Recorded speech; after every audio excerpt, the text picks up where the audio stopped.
स्वागत है भैया आप सभी का एक बार फिर से। तो ये आपकी जो था नेक्स्ट क्लास है। पिछली आपकी जो क्लास पढ़ी थी जिसमें हमने पढ़ा था लेटेंट हीट के बारे में और चेंज ऑफ स्टेट के बारे में पढ़ा था। और उस क्लास में हमने सर जो पदार्थों में अवस्था परिवर्तन होता है, फिजिकल जो स्टेट होती है उनमें जो चेंजिंग आती है, उसका जो कॉन्सेप्ट था हमने वो पढ़ लिया था।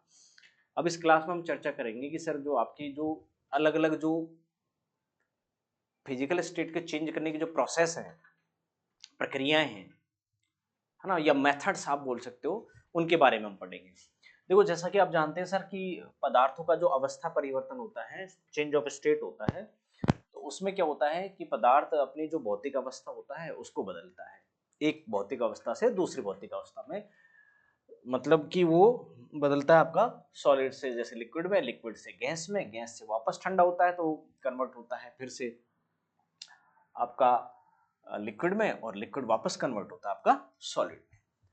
अवस्था परिवर्तन की दो कंडीशन हमने पढ़ी थी कि सर अवस्था परिवर्तन जो होता है, फेज जो चेंज होती है, स्टेट चेंज होती है, एक तो कांस्टेंट टेम्परेचर पर होती है, नियत तापमान पर होती है, और दूसरा हमने ये भी पढ़ा था कि सर जितना टाइम लगता है उसे कंप्लीटली एक अवस्था से दूसरी अवस्था में बदलने में, उस पूरे टाइम ड्यूरेशन में, पूरे समय अंतराल में उसका तापमान स्थिर रहता है, कांस्टेंट रहता है, remains constant during the time interval.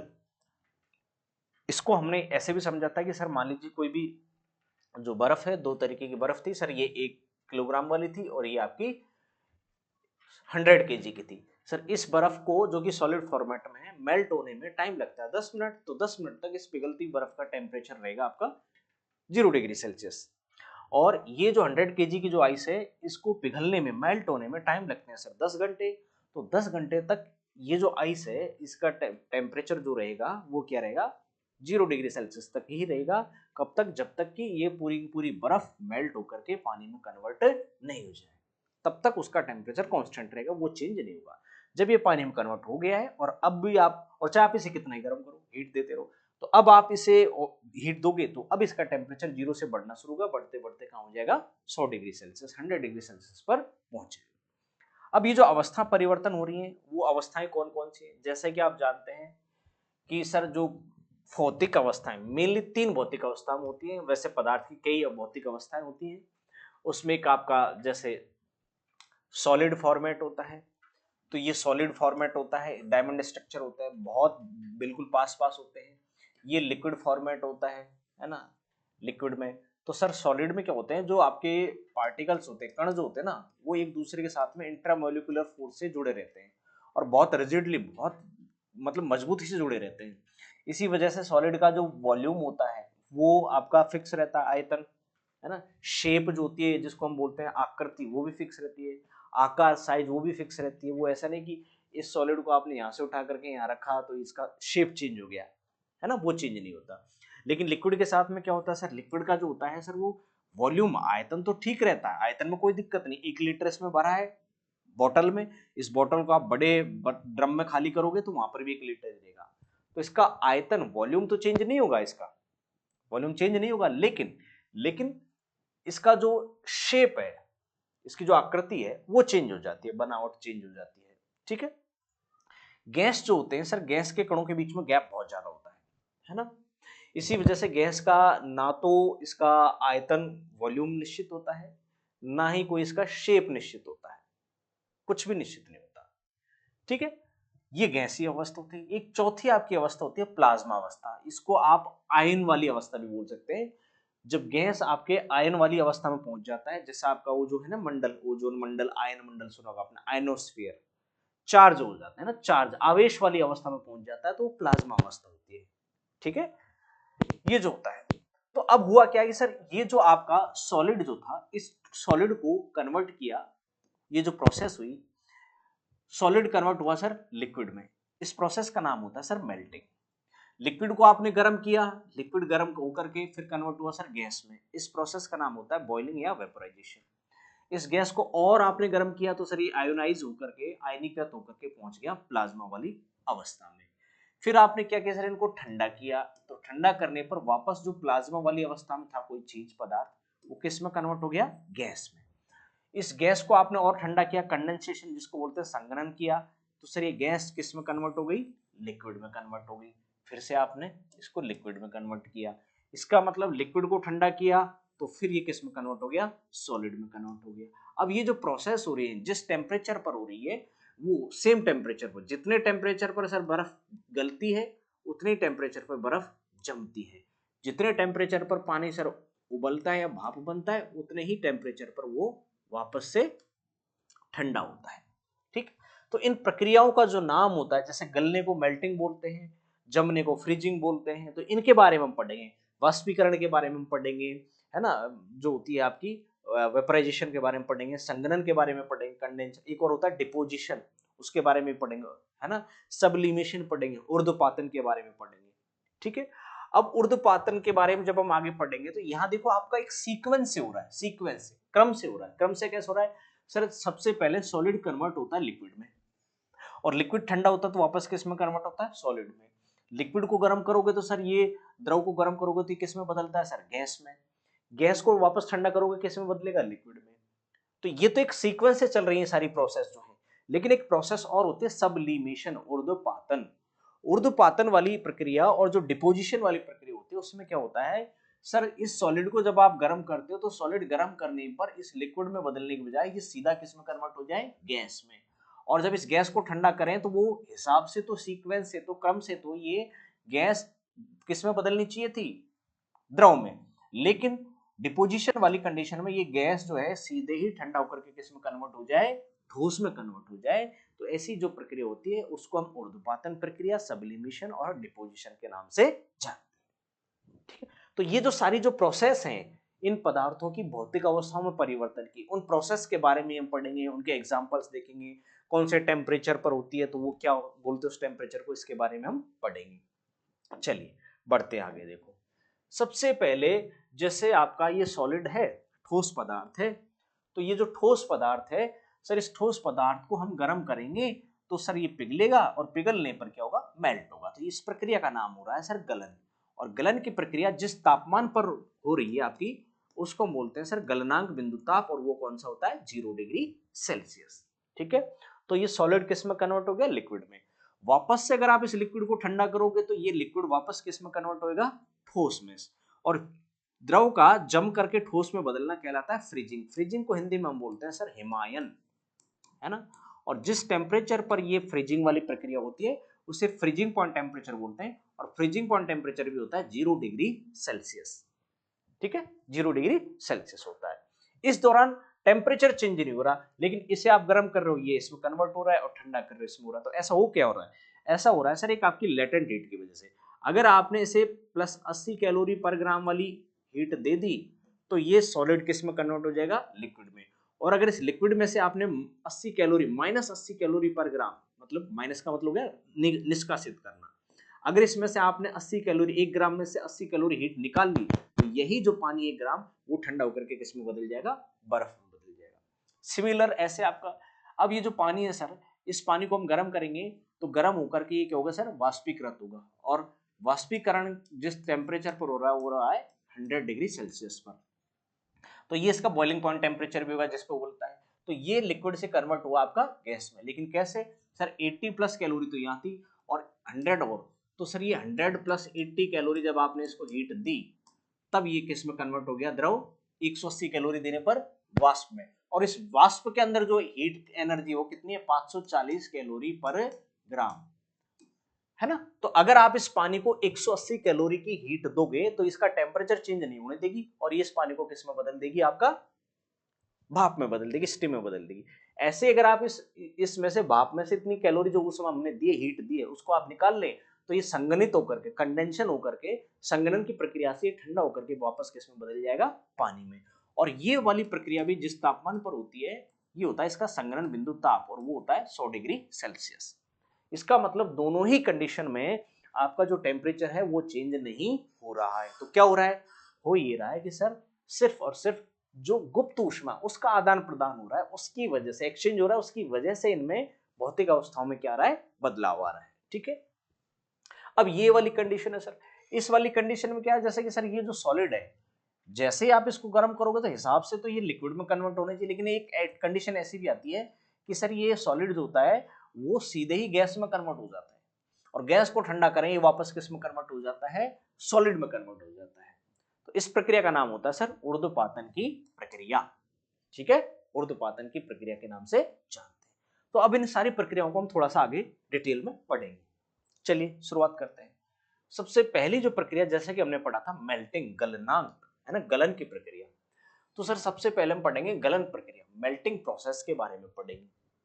अब गलन प्रक्रिया के बारे में अगर हम बात करें, जैसा कि आप इस डायग्राम में देख पा रहे हो, यहां हमारे सामने सर क्या है, एक बर्फ है।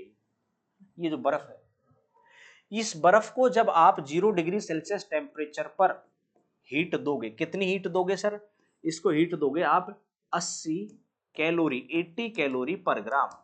80 कैलोरी पर ग्राम जब आप इसे हीट दोगे तो ये बर्फ क्या होगी सर, पिघलेगी, मेल्ट होती है। और मेल्ट होने को क्या बोलते हैं, पिघलना या गलना। और ये किस में, बर्फ किस में कन्वर्ट हो रही है, पानी में। अब देखो ये जो बर्फ है, ये जो 0 डिग्री सेल्सियस पे मेल्ट हो रही है, ये पूरी मेल्ट नहीं, कुछ मेल्ट हुई तो कुछ हिस्सा इसका पानी का बन गया। तो इस बने हुए पानी का टेम्परेचर भी 0 डिग्री सेल्सियस रहेगा, और जो बची हुई जो बर्फ है इसका टेम्परेचर भी 0 डिग्री सेल्सियस ही रहेगा, सेम टू सेम रहेगा। कब तक, जब तक कि ये पूरी की पूरी बर्फ पानी में कन्वर्ट नहीं हो जाए। तो इसने क्या किया सर, पिघल करके पानी में बदला है। तो उस प्रक्रिया को कोई भी जो ठोस पदार्थ होता है, सॉलिड जो मटेरियल होता है, उसका मेल्ट होकर के, पिघल करके लिक्विड में कन्वर्ट होना, द्रव में बदलना क्या कहलाता है, आपका गलन कहलाता है, मेल्टिंग कहलाता है। इस प्रोसेस को हम क्या बोलते हैं, मेल्टिंग। ठीक है, तो ठोस अवस्था से द्रव अवस्था में परिवर्तन को हम क्या बोलते हैं, गलन के नाम से जानते हैं, मेल्टिंग बोलते हैं इसको। ठीक है ना, मेल्टिंग के नाम से जानते हैं। और जिस तापमान पर, जिस टेम्परेचर पर यह गलन की प्रक्रिया होती है, वो उसका गलनांक, मेल्टिंग पॉइंट टेम्परेचर के नाम से जाना जाता है। तो बर्फ के लिए बर्फ का गलनांक कितना होगा, ये भी आ जाता है क्वेश्चन, 0 डिग्री सेल्सियस। ठीक है, तो बर्फ का मेल्टिंग पॉइंट टेम्परेचर कितना हो गया, 0 डिग्री सेल्सियस, क्योंकि सर 0 डिग्री सेल्सियस टेम्परेचर पर ही बर्फ गल करके, मेल्ट होकर के पानी में या द्रव में या लिक्विड में कन्वर्ट हो जाती है। और जिस टेम्परेचर पर ये वाली प्रक्रिया होती है उसे उसका मेल्टिंग पॉइंट टेम्परेचर के नाम से जानते हैं। तो सर आइस के लिए, बर्फ के लिए मेल्टिंग पॉइंट टेम्परेचर जो है, या गलनांक बिंदु जो ताप है, वो क्या है आपका, 0 डिग्री सेल्सियस है। क्लियर है, उम्मीद है समझ में आया होगा, है ना। चलो आगे बढ़ते हैं, आगे देखिए। इसके बाद में दूसरी हमारी प्रोसेस होती है सर, हमारा वो जो बर्फ था पिघल करके बदल गया पानी में। अब आप इस पानी को गर्म कर रहे हो, ठीक है, गर्म कर रहे हो, लगातार आप इसको बर्नर पे या गैस पे गर्म कर रहे हो।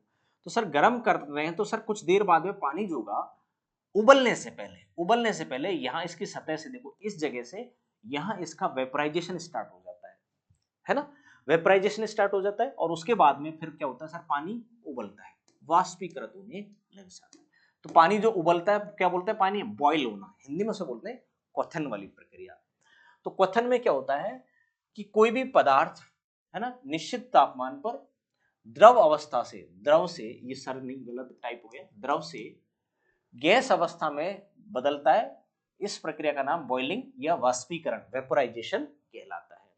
ठीक है, ये और टेम्परेचर कैसा रहेगा, कांस्टेंट रहेगा, क्योंकि हमने स्टार्टिंग में पढ़ा था पदार्थों का अवस्था परिवर्तन की एक कंडीशन हमने पढ़ी थी कि सर पदार्थों का अवस्था परिवर्तन, फेज जो चेंज होता है उनका, फिजिकल फेज, वो हमेशा कांस्टेंट टेम्परेचर पर होता है, भौतिक अवस्था नियत तापमान पर होता है। तो तापमान तो नियत रहेगा इसका, लेकिन कितना रहेगा अभी हम आगे बात करते हैं। देखो, और जिस टेम्परेचर पर, जिस तापमान पर ये वाष्पीकरण की प्रक्रिया होती है या पानी के उबलने की प्रक्रिया होती है, बॉइलिंग होती है, उसे उसका बॉइलिंग पॉइंट टेम्परेचर के नाम से जानते हैं। और पानी के लिए, वाटर के लिए, है ना, वाटर के लिए जो बॉइलिंग पॉइंट टेम्परेचर होता है वो कितना होता है सर, 100 डिग्री सेल्सियस। हर एक सब्सटेंस के लिए, अलग अलग पदार्थों का बॉइलिंग पॉइंट टेम्परेचर क्या होता है, अलग अलग होता है। या मैं बोलूं कि सर वाष्पीकरण बिंदु सबका अलग अलग होता है। जैसे अल्कोहल की बात की जाए तो सर अल्कोहल जो होता है 78 डिग्री सेल्सियस पर वेपोराइजेशन इसका स्टार्ट हो जाता है, 78 डिग्री सेल्सियस पे। और 80 डिग्री सेल्सियस मैक्सिमम रहता है sir, 80 degree Celsius. 80 degree Celsius पे पूरा का पूरा जो अल्कोहल होता है, स्पिरिट जिसको आप बोलते हो या जो दारू बोलते हैं हम भाषा में उसे, वो पूरा का पूरा आपका भाप बन करके उड़ जाता है 80 डिग्री सेल्सियस पे। ठीक है। अब यहाँ पर आपकी एक जो ध्यान देने वाली जो बात है, आपको नोटिस करने वाली जो बात है वो ये है कि सर पानी को जब भी हम हीट देते हैं तो पानी का टेम्परेचर जैसे 100 डिग्री सेल्सियस पहुंचता है तो सर पानी जो होता है वो बॉयल होता है, लेकिन बॉयल होने से पहले 100 डिग्री सेल्सियस टेम्परेचर से पहले 80 प्लस डिग्री सेल्सियस टेम्परेचर से जैसे ही ज्यादा होता है, सबसे पहले पानी का वेपराइजेशन स्टार्ट हो जाता है, भाप बनने लग जाती है, पानी उबलता बाद में। ठीक है। अब इसका जो क्वथनांक बिंदु ताप होता है बॉइलिंग पॉइंट पर, किसी भी चीज के बॉइलिंग पर उसके प्रेशर का क्या इफेक्ट पड़ता है, टेम्परेचर का क्या इफेक्ट पड़ता है, अगर उसके अंदर आपने अशुद्धियां मिला दी तो उनका क्या फर्क पड़ता है, वो हम अभी आगे बात करेंगे। फिलहाल ये है, तो ये क्वेश्चन आता है सर कि सर ये जो आपकी वाष्पीकरण की जो प्रक्रिया होती है, वेपराइजेशन वाली जो प्रोसेस होती है, वो किस टाइप की प्रोसेस है। तो आपका जवाब होना चाहिए सर ये सतह वाला है ना, सतही घटना है, सतही वाष्पीकरण होता है, सरफेस वेपराइजेशन होता है। सर यहाँ सरफेस से ही वेपराइजेशन होता है, पानी के अंदर से वेपराइजेशन होता है। पानी के अंदर तो पानी बॉयल होकर के इसके जो हीट वाले जो कण होते हैं ये ऊष्मा पा जाएंगे, पानी के कण गर्म हो जाएंगे और ये जाएंगे यहाँ से और ऊपर की तरफ बढ़ते हैं, क्योंकि सर गर्म होते हैं, उनकी डेंसिटी क्या हो जाती है, कम, और इनकी जगह ठंडे कण आ जाते हैं यहाँ पर, है कि नहीं। तो इस तरीके से ये आपके क्या होती है, बॉइलिंग वाली प्रोसेस होती है। नेक्स्ट जो आता है आपका, वो आता है सर आपका फ्रीजिंग। उर्ध्वपातन को हम बाद में पढ़ेंगे, सबसे पहले हम बात करें सर फ्रीजिंग की। हिमायन, फ्रिज होना है ना, फ्रिज होना, ठीक। तो फ्रिज होने में क्या होता है सर, फ्रिज होने में क्या होगा, जो हमारा पानी पिघलता है, जैसे आप देखते हो झीलें देखते हो, ये जो है ना झीलें देखते हो, ये जम रही है, फ्रिज हो रही है। तो क्या होता है, कोई भी जो लिक्विड होता है उसका द्रव अवस्था से ठोस अवस्था में जो परिवर्तन होता है उसे हम फ्रीजिंग के नाम से जानते हैं। लिक्विड का सॉलिड में कन्वर्ट होना, द्रव का ठोस में परिवर्तित होना, ठंडा होकर के, द्रव का ठंडा होकर के ठोस में बदलना क्या कहलाता है, फ्रीजिंग कहलाता है। ठीक है। और जिस टेम्परेचर पर यह प्रक्रिया होती है उसे हम उसका फ्रीजिंग पॉइंट टेम्परेचर के नाम से जानते हैं। तो सर पानी का जो फ्रीजिंग पॉइंट टेम्परेचर है वो कितना है, 0 डिग्री सेल्सियस। और इसी टेम्परेचर पर आइस जो होती है वो क्या होती है, मेल्ट होती है 0 डिग्री सेल्सियस पर। तो बर्फ का melting point temperature 0 degree Celsius, पानी का freezing point temperature 0 degree Celsius, दोनों सेम टेम्परेचर पर ही चेंज होंगे। ठीक है। ये तो इस पे आपकी बर्फ जम जाती है।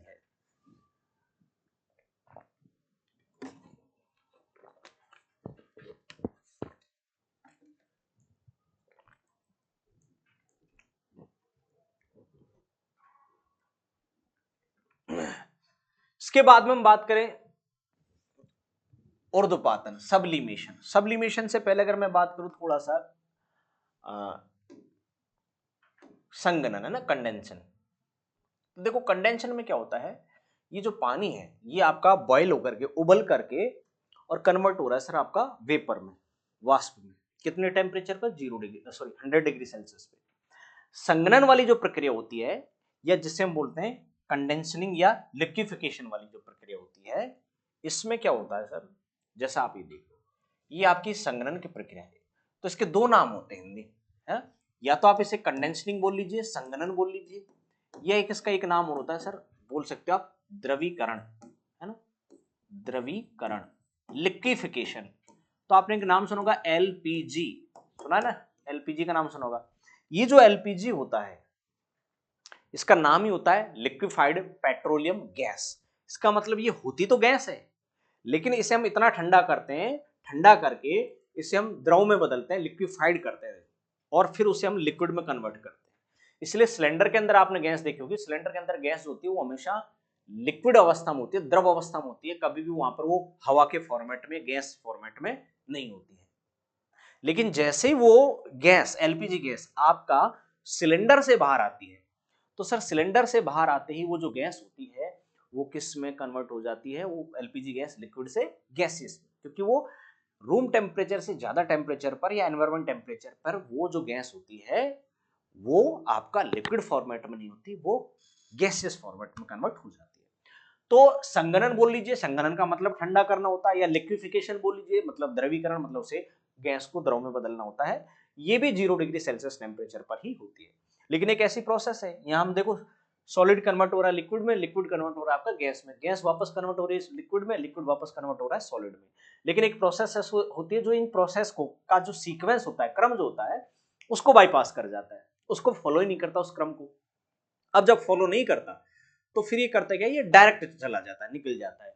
तो इस वाली में क्या हो रहा है कि सर ये जो आपकी सब्लिमेशन होती है, जिसको हिंदी में हम ऊर्ध्वपातन वाली प्रक्रिया बोलते हैं, इसमें क्या हो रहा है, ये जो सॉलिड है वो लिक्विड में बदलने के बजाय सीधा किस में कन्वर्ट हो गया, गैस में। अब सीक्वेंस है तो हिसाब से तो पहले सॉलिड कन्वर्ट होना चाहिए था लिक्विड में, लिक्विड कन्वर्ट होना चाहिए था गैस में, लेकिन ये डायरेक्ट हो गया। और गैस जब ठंडा हो रही है तो किस में डायरेक्ट बदल रही है, सॉलिड में बदल रही है, लिक्विड में भी नहीं बदल रही। तो इस प्रोसेस को हम ऊर्ध्वपातन के नाम से जानते हैं, ठीक है। तो ऊर्ध्वपातन क्या होता है सर, कुछ ऐसे ठोस पदार्थ होते हैं जैसे कपूर हो गया, नौसादर हो गया, आयोडीन हो गया, नेफ्थालीन हो गया, है ना, ये आयोडीन, नेफ्थालीन, कपूर, नौसादर और 2-3 पदार्थ हैं। तो ये क्या होते हैं सर, इनको जब आप गर्म करते हो तो गर्म करने पर द्रव में बदले बगैर ठोस से सीधे ही किस में बदल जाते हैं, वो गैस में बदल जाते हैं। द्रव में परिवर्तित हुए बगैर ठोस से सीधे ही किस में कन्वर्ट हो जाते हैं, गैस में कन्वर्ट हो जाते हैं। और गैस को ठंडा करें तो ठंडा करने पर गैस से सीधे ही किस में बदल जाते हैं, ठोस में बदल जाते हैं। इस प्रक्रिया को ऊर्ध्वपातन, सब्लिमेशन के नाम से जाना जाता है। ये तो ये कपूर है आपके सामने, आप लोगों ने देखा होगा हवन सामग्री वगैरह में कपूर का हम इस्तेमाल करते हैं। सर कपूर जब जलता है तो वो धुआं बन जाता है ना, उसकी गैस बनती है, कपूर का कभी भी लिक्विड नहीं बनता। अगर ऐसा हो जाता तो फिर तो वो हवन जलने के बजाय हवन क्या हो जाता, बुझने लग जाता है ना, बुझने लग जाता है कि नहीं लग जाता है। तो वहां पर वो सीधा सीधा धुआं में, स्मोक में कन्वर्ट हो जाता है कपूर, ठीक है। तो कई ऐसे पदार्थ होते हैं जो आपके डायरेक्ट ऐसे बाईपास करके सीक्वेंस को, और वो सॉलिड से सीधे ही आपके गैस में और गैस से सीधे ही सॉलिड में कन्वर्ट हो जाते हैं। तो ये वाला जो गुण होता है, इस गुण के आधार पर एक चीज बनती है, आपने नाम सुना होगा ना सर, ड्राई आइस का नाम सुना होगा आपने, सुना है ड्राई आइस का नाम, ड्राई आइस, जिसको हम क्या बोलते हैं हिंदी में, शुष्क बर्फ। क्या बोलते हैं, शुष्क बर्फ। ये ड्राई आइस क्या होती है सर, ड्राई आइस होती है सर सॉलिड CO2, ठोस CO2, है ना। ये जो ठोस CO2 होता है, इस ठोस CO2 को ही हम ड्राई आइस के नाम से जानते हैं। और एक नॉर्मल हमारी आइस होती है सर पानी से बनी, वो होती है आइस, जो 0 डिग्री सेल्सियस पे बनती है। अब इसमें क्या होता है सर, ये वाली जो आपकी बर्फ होती है, ये तो आपकी माइनस टेम्परेचर में बनती है। जैसे आपका टेम्परेचर -4 डिग्री सेल्सियस से नीचे जाता है तब ड्राई आइस बनती है। तो फिर दोनों में फर्क क्या है सर, तो ये भी एक क्वेश्चन आता है एग्जाम में, सर CO2 गैस से, है ना, CO2 गैस, CO2 गैस से ड्राई आइस का फॉर्मेशन किया जाता है, कौन सी प्रक्रिया से, सब्लिमेशन, ऊर्ध्वपातन वाली प्रक्रिया से, सब्लिमेशन वाली प्रोसेस से। तो यहां आपकी कार्बन डाइऑक्साइड गैस होती है, इसको इतना 0 डिग्री सेल्सियस से भी नीचे टेम्परेचर पर, माइनस टेम्परेचर में इतना लोएस्ट टेम्परेचर पर ठंडा करते हैं, ये जो गैस होती है वो सीधे सीधे किस में कन्वर्ट हो जाती है, आपके सॉलिड में कन्वर्ट हो जाती है। और उसको बोलते हैं सर सॉलिड CO2, या ठोस CO2 को हम क्या बोलते हैं, ड्राई आइस बोलते हैं। अब सर इसके बेनिफिट क्या है, क्यों बनाते हैं ऐसे ड्राई आइस। देखो ड्राई आइस जो होता है सर, इसका फायदा क्या है, ये जो आपकी पानी की जो बर्फ होती है ना, ये ज्यादा देर चलती नहीं है, पिघल जाती है। क्यों, क्योंकि सर ये 0 डिग्री सेल्सियस पर फ्रिज हुई है, तो थोड़ा सा ही टेम्परेचर ज्यादा होगा, ये पिघल जाएगी, मेल्ट हो जाएगी। लेकिन ये तो सर हमारी माइनस में, बहुत माइनस टेम्परेचर पर ये होती है कि नहीं है, -4 से भी नीचे टेम्परेचर पर जब ये जमती है, तो सीधी सी बात है, इस पर छोटी मोटी गर्मी का तो असर पड़ेगा नहीं, ये बहुत देर में जाकर के पिघलेगी। इसलिए जो हमारी नॉर्मल जो पानी वाली बर्फ होती है, आइस जो होती है, वो जल्दी पिघल जाती है, और जबकि हमारी ड्राई आइस जो होती है वो लेट पिघलती है। इसी वजह से इसका जो यूज होता है ड्राई आइस का, वो कहाँ होता है, वो होता है तो आपके जितने भी बार होते हैं, बियर बार्स होते हैं, तो वहां पर आइस क्यूब्स में, आइस क्यूब्स में। अब आप जानते हैं सर इन आइस क्यूब्स का इस्तेमाल दो जगह होता है, एक तो जो आपके ये आते हैं ना, कौन से कुल्फी वाले ठेले, ये उसमें आइस क्यूब को डालते हैं अपनी कुल्फी जमाने के लिए, उनका ठेले पर कोई फ्रिज तो होता नहीं है। दूसरा हॉस्पिटल में, सॉरी हॉस्पिटल नहीं, बियर बार में, जो लोग बार में वीकेंड पे जो भी है वो बियर वियर पीते हैं, तो वो गर्मियों के दिनों में उनको चिल्ड चाहिए। अब वेटर जो होगा, दूसरा क्या होता है, वेटर बार बार, अगर वो पानी वाली बर्फ इतनी जल्दी जमती भी नहीं है, तो इनको लोग करते क्या है सर, मार्केट से मंगवा लेते हैं, बड़ी बड़ी फैक्ट्री होती है इनको बनाने वाली, मार्केट से मंगवा लेते हैं। आइस क्यूब्स को, क्योंकि एट ए टाइम पे बार में उतनी बर्फ होना पॉसिबल नहीं है, तो इनको डीप फ्रिज में डाल के रखते हैं और आराम से वो जब भी होती है। दूसरे क्या होता है इनमें थोड़ी सी ट्रांसपेरेंसी ज्यादा होती है, ट्रांसपेरेंट ज्यादा होती है जो आपकी ड्राई आइस होती है पानी के कंपेरिजन में। पानी वाली जो आइस होती है वो थोड़ी सी स्मोकी टाइप की होती है, धुएं के जैसे, ये थोड़ी ज्यादा ट्रांसपेरेंट होती है पानी की आइस के कंपेरिजन में, वाटर आइस के कंपेरिजन में। तो होता क्या है कि आप जानते हैं कि सर जो लोग रात भर क्लब में या बार में पीते हैं तो वो रात को 9-10 बजे से पीना शुरू करेंगे सुबह 4-5 बजे तक, तो पानी वाली बर्फ तो भाई सब पिघल जाएगी, और पीने के बाद में आदमी का दिमाग वैसे ही खराब हो जाता है ना, कंट्रोल नहीं रहता, तो वेटर को या वहाँ बार में हंगामा कर देगा, कुछ भी कर देगा ना। और एट ए टाइम पे इतने लोगों के लिए उन पर आइस बनाना, जमाना, लाना पॉसिबल नहीं है ना, खर्चा भी ज्यादा आता है, मेल्ट हो जाती है, इसलिए इसका इस्तेमाल करते हैं वहाँ पर, है ना। दूसरा क्या होता है इसमें पानी की क्वांटिटी कम होती है, तो जो पैग जो बनाते हैं विस्की विस्की, तो अगर उसमें पानी मिल जाता है तो बोलते हैं ना कि शायद उसका इंटरेस्ट सही नहीं होता है, टेस्ट नहीं आता है ना। इसलिए ये मिला मिला लो, तो इसमें क्या होता है मेल्ट होएगा तो सीधा सीधा वो आपका गैस में कन्वर्ट हो जाएगा। दूसरा इसका इस्तेमाल होता है जो हॉस्पिटल्स होते हैं, उन हॉस्पिटल्स में क्या होता है इसका इस्तेमाल ड्राई आइस का, वहां पर जो आपका सिकाई करने वाला जो पैक होता है ना, आइस पैक बोलते हैं उसको, क्या बोलते हैं, आइस पैक। हॉस्पिटल में जो आइस पैक होते हैं, उन आइस पैक बनाने में इसका यूज होता है ड्राई आइस का, क्योंकि पेशेंट की बार बार सिकाई करनी है बर्फ से, तो वो जल्दी नहीं पिघले, है ना, 8-10 घंटे तक चले, इसलिए आइस पैक बनाने में इसका इस्तेमाल किया जाता है। तीसरा इसका इस्तेमाल किया जाता है जो आपकी ये जो ट्रांसपोर्टेशन होता है मीट का, मछली का, है ना, इसका, तो केरल के उस तक मान लीजिए वहां पर मछली पकड़े, वो यहाँ से यहाँ तक पहुंचेगी तो टाइम लगेगा, है ना, कंटेनर के जरिए आएगी तो वो खराब हो जाएगी, गर्मियों में तो सड़ जाएगी, है ना, इसलिए उनको इस तरीके से। अब आजकल तो सारे एसी वाले आगे कंटेनर, तो दिक्कत ही नहीं है, यहाँ पर इसका इस्तेमाल होता है। तीसरा इसका इस्तेमाल होता है, चौथा इसका इस्तेमाल होता था जो वैक्सीनेशन होते हैं ना, जहाँ हॉस्पिटल्स होते हैं छोटे छोटे, जो आपके आंगनबाड़ी केंद्र होते हैं, है ना, गांव में, है ना, जहाँ पर बच्चों की दवाई होती है, वैक्सीन होती है ना, वहाँ वैक्सीन, और आपको गाँव में, ढाणी में, खेतों में वैक्सीन पिलाने के लिए जाती है, वहाँ पर जो नर्स होती हैं तो अपने साथ में वो प्लास्टिक का सा बॉक्स रखती है, उसमें भी इनका इस्तेमाल होता है ड्राई आइस का, कि भाई लेट तक चले, पिघले नहीं, क्योंकि गांव ढाणी बहुत दूर होते हैं, दिन भर लग जाता है वहाँ वो वैक्सीन पिलाने में बच्चों को, है ना, ये कुछ भी दवाई को और वैक्सीन को रखना है ना, ट्रांसपोर्टेशन करना है, तो इसका इस्तेमाल होता है ड्राई आइस का, जो किससे बनती है, आपकी सब्लिमेशन प्रोसेस से, ठीक है भाई, है ना। तो ये आपकी पदार्थों में था अवस्था परिवर्तन, ठीक। अब इसमें 2-3 पॉइंट हैं कुछ, कि सर इसमें अगर हम अशुद्धि अशुद्धि मिलाएं तो क्या होगा, तो देखो अगर आपने इसका जो क्वथनांक है या इसका जो मेल्टिंग पॉइंट है, गलनांक है, उस पर क्या फर्क पड़ता है, अगर आपने उनमें से कुछ ऐसे सब्सटेंस मिला दिए, कुछ ऐसे पदार्थ मिला दिए, अशुद्धि मिला दी, तो जो पदार्थ ठोस से द्रव में बदलने पर सिकुड़ते हैं, मतलब सॉलिड से जब वो लिक्विड में कन्वर्ट होगा तो उनका आयतन क्या होगा, कम होगा, है ना, आयतन क्या होगा, कम होगा। जैसे बर्फ, बर्फ जब पिघलती है तो उसका आयतन क्या होता है, पिघलती बर्फ का आयतन कम होता है, वॉल्यूम घटता है, मेल्ट होती है जब बर्फ, और जब बर्फ जमती है पानी से तो उसका वॉल्यूम बढ़ता है। ये तो आपने देखा है सर, फ्रिज में रख दीजिए आप कोई भी बर्तन में, आप पानी जमा करके सुबह उसकी जब बर्फ जमी हुई मिलेगी तो उसके किनारों से ऊपर मिलेगी।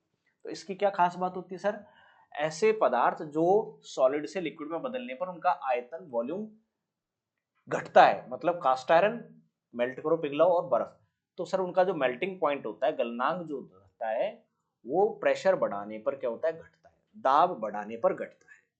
लेकिन ऐसे पदार्थ जो सॉलिड से लिक्विड में बदलने पर जिनका वॉल्यूम बढ़ता है, आयतन बढ़ता है, फैलते हैं, तो उनका जो मेल्टिंग पॉइंट होता है वो प्रेशर बढ़ाने पर क्या होता है, बढ़ता है। इसका मतलब क्या होगा कि सर ये ज्यादा टेम्परेचर पर मेल्ट होंगे, अब वो 0 पर मेल्ट होगा, 0 से ऊपर पर मेल्ट होगा, 1 2 3 4 5 6 होगा, और इसका ये हुआ कि सर इसमें जल्दी मेल्ट होने लग जाएगा, है ना।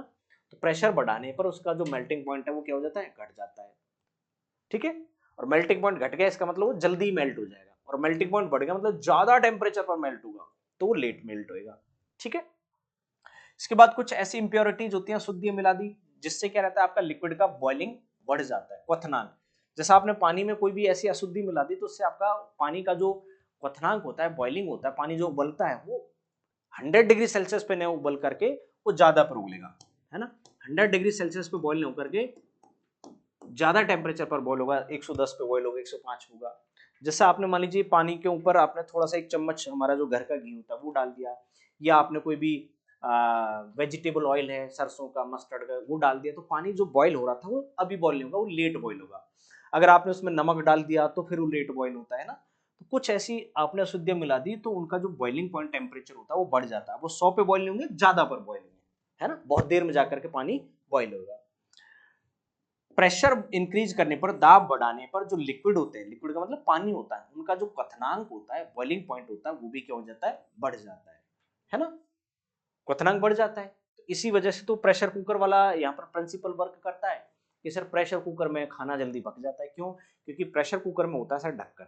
जैसे ही प्रेशर कुकर में उसको हम जब हीट करते हैं तो प्रेशर कुकर का जो इंटरनल प्रेशर होता है वो ज्यादा होता है, प्रेशर बढ़ गया, प्रेशर बढ़ गया तो प्रेशर कुकर में वो पानी की सरफेस पर लगाएगा प्रेशर, जिससे उस पानी को उबलने नहीं देगा, सिर्फ और सिर्फ वेपराइजेशन होने देगा। और वेप आपने देखा स्टार्टिंग में सर भाप के अंदर जो हीट होती है वो उबलते पानी से ज्यादा होती है, इसलिए कुकर के अंदर वो जो भाप जो बने उसके अंदर हीट ज्यादा, तो खाने जो होगा आपका आलू दाल वगैरह जो भी होगा उसको जल्दी पका देगा, है ना, इस तरीके से। तो ये आपका था कुछ आपके अवस्था परिवर्तन पदार्थों की अवस्था परिवर्तन है ना, उसके बाद में हम पढ़ेंगे जो पदार्थों के जो चालक कुचालक अचालक पदार्थ होते हैं उनके बारे में, है ना, नेक्स्ट क्लास में पढ़ते हैं। इस क्लास में बस इतना ही।